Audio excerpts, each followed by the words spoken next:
Our food, our air, and our water are all under attack. And the most disturbing part is that it's by design. Labeled fluoride is not naturally occurring fluoride like you might find in the ground. It's actually a collection. It can be over 100 different chemicals, including some radioactive chemicals, including many cancer-causing chemicals, including heavy metals, neurologically damaging elements that are called fluoride. And then this is dumped into the water supply, and the cities have the doctors and dentists convinced that this is somehow good for your teeth.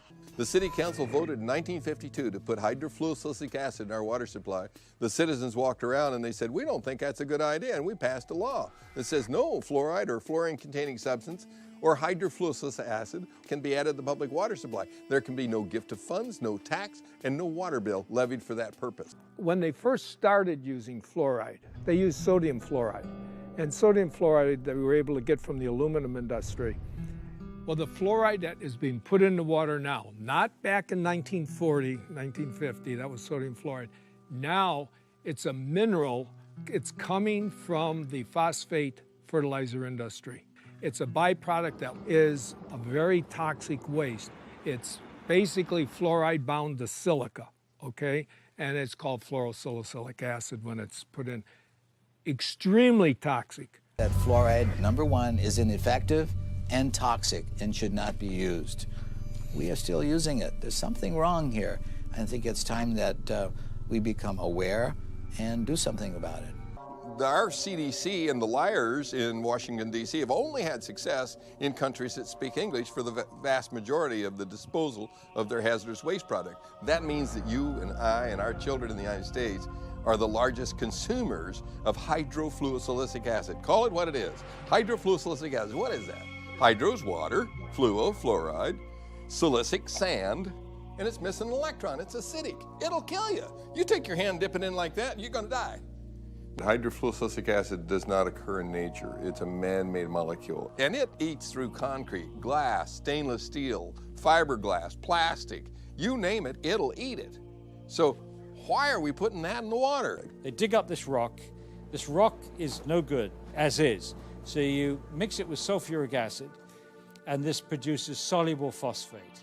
And that's what becomes the fertilizer. In doing so, they get all this fluorosilicate in there. It's a byproduct that they can't do anything with. It's a poison. So they sell it and make fluoride out of it. It was a fraud. It was a scam from the get-go. It is a means of getting rid of fluoride. You allow industry to use your water supply to dispose of their hazardous waste. It's a disposal mechanism. It's a major industrial waste pollutant. They were trying to dump it into the rivers that were going out into the ocean in Florida, and boy, they stopped that. They said, you're polluting, you're killing the fish, and which they were. There are 250,000 tons dumped annually in the water supply. Does that sound like a big figure to you? If you had 1 ton and were worth over $1 million, you'd be a poor person by the time you got rid of that ton. It's extremely expensive to get rid of. Hydrofluorosilicic acid has no known benefit in human or any physiological system. It's not even useful in any mammal. So adding that to the public water supply for an alleged benefit is a fraud, and it's a crime against the citizens of this country, and it's cumulative over a lifetime. It is a very noxious poison, and you do not have to take my word for it. If you've got a Webster's dictionary, open it up. One of the definitions is fluoride, a violent protoplasmic poison. Then you have to go look up protoplasm. We are protoplasm, so violent protoplasm for us.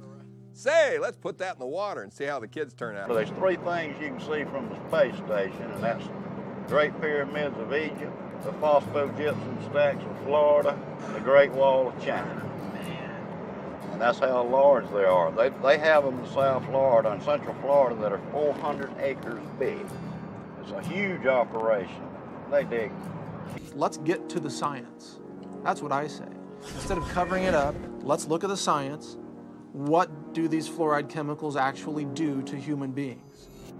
There's all kinds of research out there showing it really disturbs the functioning of the body in a number of ways. Inactivates 62 enzymes, increases the aging process, increases the incidence of cancers and tumors up to 17%. disrupts the immune system, causes genetic damage, interrupts RNA and DNA, repair enzymes activity, increases arthritis, and is a system poison. These are all validated by scientific data. Doing the research, fluoride is an irritant to your thyroid. Your thyroid wants iodine. And if it doesn't get iodine at the concentrations that it needs, then it gets whatever is closest that you're providing in the environment. If you look at the periodic table, you see that fluoride, chlorine, bromine, and iodine are all in the same column. That means they have very similar electronic structure and reactivity. So that's why your thyroid will uptake fluoride and chlorine when you're not giving it enough iodine. Because it seems to me that once it's in your body, is it there to stay? Yes. You can't get it out. You can cut some of the harm by mitigating the damage and avoid it like the plague, but you really can't get it out because it's stuck in your bones. And that's why you have all the skeletal symptoms, you know, the joint pain, the arthritis, and all that stuff. The first signs that fluoride is poisoning your bones is pains in the joints, stiffness in the joints, pains in the bones. Well, you go to the doctor with pain in a joint, he said, oh, you got arthritis. Well, arthritis, joint, ritis, pain, oh, okay, joint pain. So we got somebody speaking to us in Latin, oh, you got joint pain, super duper. We have millions of people with arthritis in the United States and in fluoridated countries, 1 in 3 adults. Nobody's ever looked to see if some of those arthritis cases may have been caused or exacerbated by fluoride. Just not looking. Are bones with more fluoride stronger or less strong? And the answer is less strong. They got studies where they tried to give them a dose of fluoride, sodium fluoride, to cause an increase in bone mass. It did, but it weakened the bone itself. So those are case-controlled studies. That's the gold standard in medicine. So we have case-controlled studies showing that if you give people fluoride, it accumulates in their bones and it causes the bones to become white, opaque, increases the bone density, decreases the bone tensile strength. And they actually took bone that was removed from people for the purpose of replacing a joint or a hip, put it in a little device here where you put a weight on there and snap it, and they showed that the more fluoride in the bone, the quicker it snaps. How does it end up in our bones? Is that where our body just finds? It's calcium-rich tissue, so your body parks it there because it's got to dispose of it some way, otherwise it would kill you.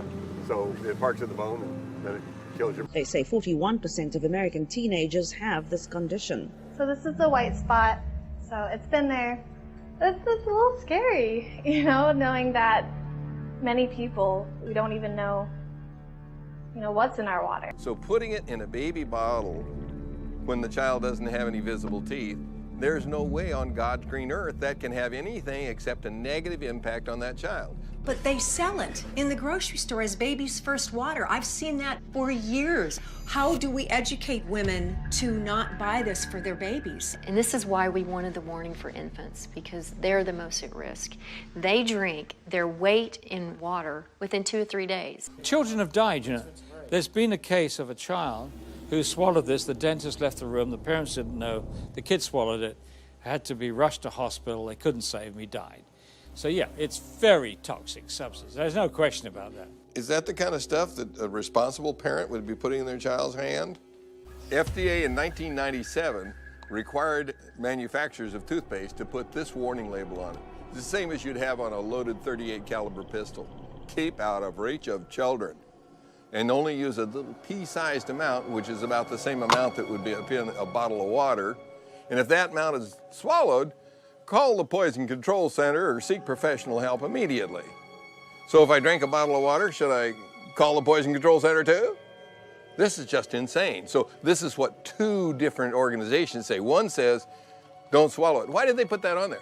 They put that on there because there were 10,000 calls a year to the Poison Control Centers from children made ill by swallowed toothpaste. The federal government today recommended lowering the levels of fluoride in your tap water because of growing cases of spotting on the teeth of American children. The recommended reduction is 0.7 parts per million. Now, all of those issues are important, but the one that really concerns me is the impact of fluoride on the brain. A study panel for the EPA, you're absolutely right, listed fluoride as amongst 109 chemicals for which there was significant evidence of neurological effects. It has a definite impact on the neurons, which is the nerve parts of the brain. You don't just grow those back. It's not like, well, I cut myself, so now I'm renewing my cell. It doesn't happen to the neurons. There are so many ways that fluoride could be damaging the brain. We know this from animal studies. Dr. Phyllis Moulinex exposed rats to fluoride to work out its effects on the human brain and the central nervous system. What we did was we exposed them, let them drink the fluoride in the water for 6 to 20 weeks. The pattern that we saw, it typically is what we see with other neurotoxic agents that are well known to cause a hypoactivity or a memory problem or an IQ problem.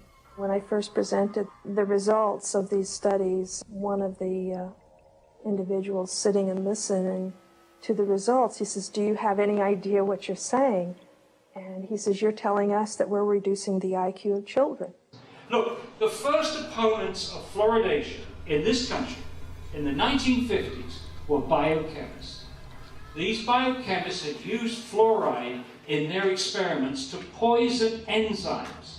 And they, including Dr. James Sumner, who won the Nobel Prize for enzyme chemistry at Cornell, and he said, fluoride poisons enzymes. You don't want to put this substance into the body.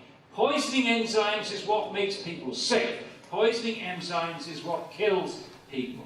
It's highly likely that you're going to get subtle effects on the brain that the parent is not going to notice. No wonder that our children can't read and write. It's no wonder because we're damaging their brains with a stupid preventive dentistry program that doesn't even work. We have behavioral studies, and we have 24 IQ studies, 24 studies which now show an association between fairly modest exposure to fluoride and lowered IQ. Fluoride is now in thousands, and I really mean thousands of products where it has worked its way in, and I don't understand why. I had a good friend of mine come up to me one day when I still lived in the valley. He says, "Karen," he says, "look, there's fluoride in Cocoa Pops, and there's fluoride in Fruit Loops, and there's..." I'm going, what? What the heck is it doing in that stuff? Pesticides operate in a lot of cases because they have fluoridated compounds.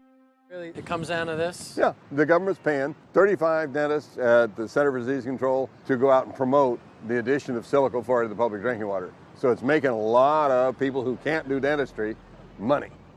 Where money and power are is a magnet to criminals. And so Washington, D.C. becomes a vortex of evil. And I'll tell you, when you're controlled by a few people, which is the government, who controls the government? Money. Big money. And if they're about money, then we have a conflict of interest. We want our children to grow up healthy and strong, and they want to make profits. Let's recap the whole fluoride thing, shall we? Fluoride is not regulated by the FDA, the CDC, or the EPA. All these regulatory agencies seem to have washed their hands of it. China, Japan, Czech Republic, India, Israel. I mean, the list goes on and on and on. Apparently here in the US, there seems to be no debate whatsoever. And according to the ADA, science is on the side of fluoride. Not only are the politicians crooked, but apparently the scientific community is for sale too. Is there any truth? How frightening is that? Let's remember that list of side effects, shall we? We have dental fluorosis, bone disease, thyroid gland suppression, the list of cancers, lower IQs. I mean, don't even take my word for it. Even the EPA has done animal studies that show dementia-like side effects at 1 part per million. 1 part per million. That's the level of fluoridation in our tap water. I mean, doesn't that make you sick? That's what got me going.